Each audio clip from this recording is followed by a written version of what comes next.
Tahukah kamu, keracunan tidak hanya terjadi pada saat mengkonsumsi makanan, melainkan juga pada obat-obatan. Contohnya yaitu paracetamol. Keracunan paracetamol adalah kondisi yang terjadi akibat konsumsi paracetamol dalam dosis yang berlebihan, baik secara sengaja maupun tidak sengaja, yang dapat menyebabkan kerusakan hati atau hepatotoksisitas, dan berpotensi fatal jika tidak segera ditangani. Apa sih penyebabnya? Yang pertama ada overdosis akut.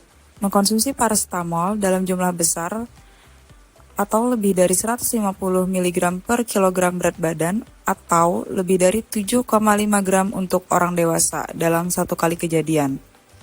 Kemudian yang kedua, overdosis kronis. Penggunaan paracetamol dalam dosis tinggi secara berulang, terutama pada pasien dengan gangguan hati atau gizi buruk.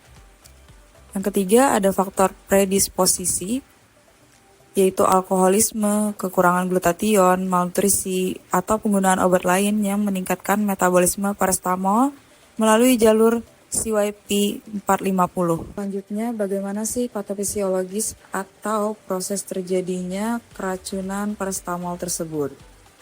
Paracetamol normalnya dimetabolisme di hati melalui jalur konjugasi menjadi metabolit yang tidak toksik. Sebagian kecil dimetabolisme melalui sistem enzim sitokrom P450 menjadi metabolit toksik N-asetil P-benzoquinone-imin atau disebut NAPQI. Dalam dosis normal, NAPQI dinetralkan oleh glutathione menjadi senyawa yang tidak berbahaya. Pada overdosis, produksi NAPQI meningkat dan melebihi kapasitas glutathione, sehingga NAPQI terakumulasi menyebabkan kerusakan sel hati melalui peroksidasi lipid, inflamasi, dan nekrosis hepatosit. Lalu terapi apa sih yang dapat diberikan? Untuk terapi farmakologi dapat diberikan antidotum utama yaitu N-asetilsistein.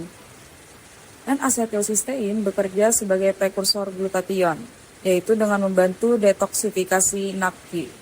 Di samping pemberian dari terapi farmakologi tersebut juga dapat dilakukan tata laksana pendukung lainnya yaitu seperti pemberian cairan infus untuk mencegah dehidrasi, kemudian monitoring fungsi hati, dan penanganan komplikasi seperti asidosis metabolik dan gangguan koagulasi.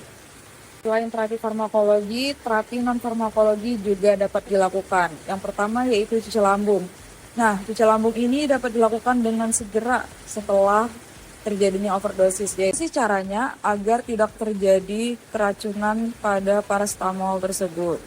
Upaya-upaya preventif yang dapat dilakukan diantaranya itu yang pertama, dilakukannya pendidikan pasien, yaitu dengan memberikan informasi tentang dosis maksimal paracetamol, yaitu tidak lebih dari 4 gram per hari untuk orang dewasa.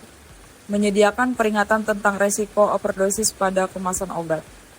Kemudian berikutnya itu pengawasan penggunaan obat, yaitu batasi pembelian paracetamol tanpa resep dokter, dan pemantauan ketat pada pasien dengan faktor risiko.